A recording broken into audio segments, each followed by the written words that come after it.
one thing is like the playoffs are always gonna be more physical, but I think they're generally the last 10, 15 years, it's a big contrast from the regular season to the playoffs. Yeah, the first thing I want to say to that is like, if they're going to allow it to be as physical as it is, you got to give us a little time to prepare for it. So like post All-Star break, something like that. I mean, post All-Star break is usually like 30 games left, so maybe like maybe 12 to 15 games left in the regular season. Okay, like a month. Yeah. Give us a month to prepare for it because it goes from 0 to 100. It goes from us to be able to body check. You know, no body check, no hand checking, no pushing a guy off their spot, no rerouting guys at all. Right. For 8-9 months, and then or for 6.5, 7 months, and then Have at it. 2 months straight, have at it. Have at it. Like straight up, just no holds barred. And you know, it's fun. Yeah, I don't think either of us have a problem with it. We don't have a problem with it. It's just a contrast. It's just a contrast, you know, of not being able to get into that flow. So yeah, it's definitely over the last like you said, 10, 15 years, the game, they've allowed us to do it. Yeah. And it's fun. I personally wish we could do it all year. Yeah. But also have the body makeup for it to do it all year too. So it wouldn't be beneficial to the product to do, you know, run a sprint during a marathon. Right. You know.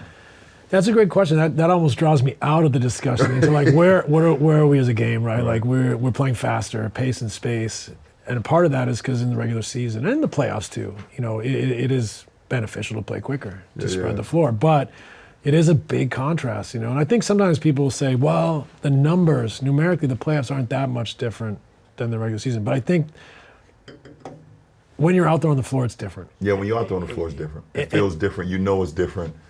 You know, the things that you're able to get away with, you can't get away with once the postseason starts. And like I said, I love it. It comes down to just making basketball plays. Right. You know, it's not much foul baiting. It's not much, you know, trying to trick the referees. Right. It's just like, how can we execute, get a bucket, get a stop on the other end? Right. And that's the true essence of the game. Another way, the true essence of basketball is to adjust. Yeah. Right, adapt, adjust. Adapt. But I think that is one thing that's good about it is it takes the foul baiting out of the game. Yeah. You know, you're less likely to get the head snap foul. You're less likely to get, you know, some of these calls that people bait the referees into, they're kind of like, get up and play. Right. I like that about it. Yeah, I like it too. But I do think, I don't necessarily want to see the whole regular season be played like that. No, well, I mean, our fans already are, you know, complaining about things, and I would agree with that. Yeah. I would not want to see the 2-month, you know, way we officiate the game or allow us to play the game from October to mid-April. Right. You know, I don't think that would be beneficial. And I mean, it all plays into the way the game is played. Right, it all plays into the way the game plays. But what's been cool about it is also to see like, you know, like Jalen Brunson and Cat get stops, or be more reliable at the end of Game 2 in Boston, right? Because they're more physical. They're allowed to get away with a little more. The regular season, right away, fouled. Yeah.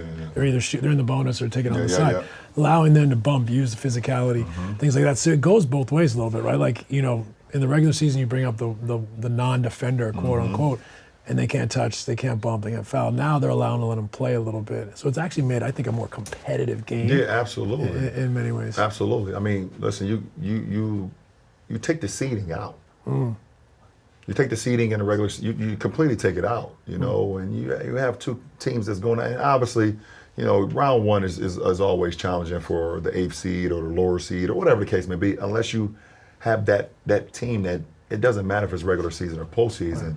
And if I'm more physical and I have the athleticism and I have the players that can go down and make things happen, you know, the seeding doesn't. Right. Well, it gives the lower seeded a way to kind of junk it up a little. Take the gap between the two teams out. For right? sure, like, for sure. I mean, we're seeing it now where Indiana is able to close the gap. Yeah. You know, you can close the gap. They're smashing the gap right now. You know, they're smashing the gap. You're right. They're smashing the gap right now. You know, being up, you know, what they are in the series. You know, that is a byproduct of that for sure. Yeah, and then I guess, you know, I think it goes back to our conversation around offense, and you know, when teams are allowed to play that physical, that's another reason why we don't run a lot of actions, right? Because you just can't run the actions with a fluidity that creates advantages. And now you're late in the shot clock. Late in the shot clock. You shoot bad, you get into money time or whatever your call is to casting up shots that's not going to be beneficial to you. Which leads a lot to the pick-on game, right? It's simple. Let's get to our spots. Let's get space. Let's try to bring up the weakest defender. Let's try to ISO here instead of, the nightmare scenario, which we see guys have to do because the defense is so physical, is fight for 15 seconds to try to get that best defender off your best creator.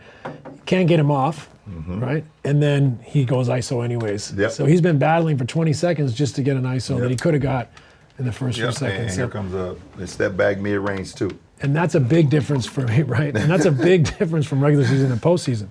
I think you're going to get called a lot more fighting through these screens, getting up into people. So you do get the matchup you want a lot more in the regular season than in the playoffs.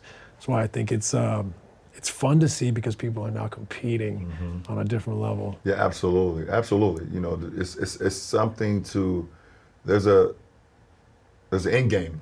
There's something to really obviously you're building up habits, you're building up everything throughout the regular season. And in order to be a great team, you have to build those things up throughout the course. And I'm never, ever going to sit here and say that the regular season doesn't matter because it absolutely freaking does. You have to build out those habits throughout the course of the season. But from a viewership standpoint and from a competitive standpoint, to be able to get to the postseason and be able just to have that, this is time. Right. This is time. This is the sprint.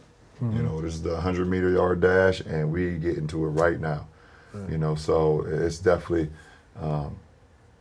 these games have been amazing. Like you said, right? To have 3 teams at one point, win the road, all road games in the postseason. You had New York, you had Indiana, and Denver beat OKC. Denver beat OKC. Golden State with Steph getting hurt, still won. It's just great basketball right now. Yeah, I mean, the physicality is one thing.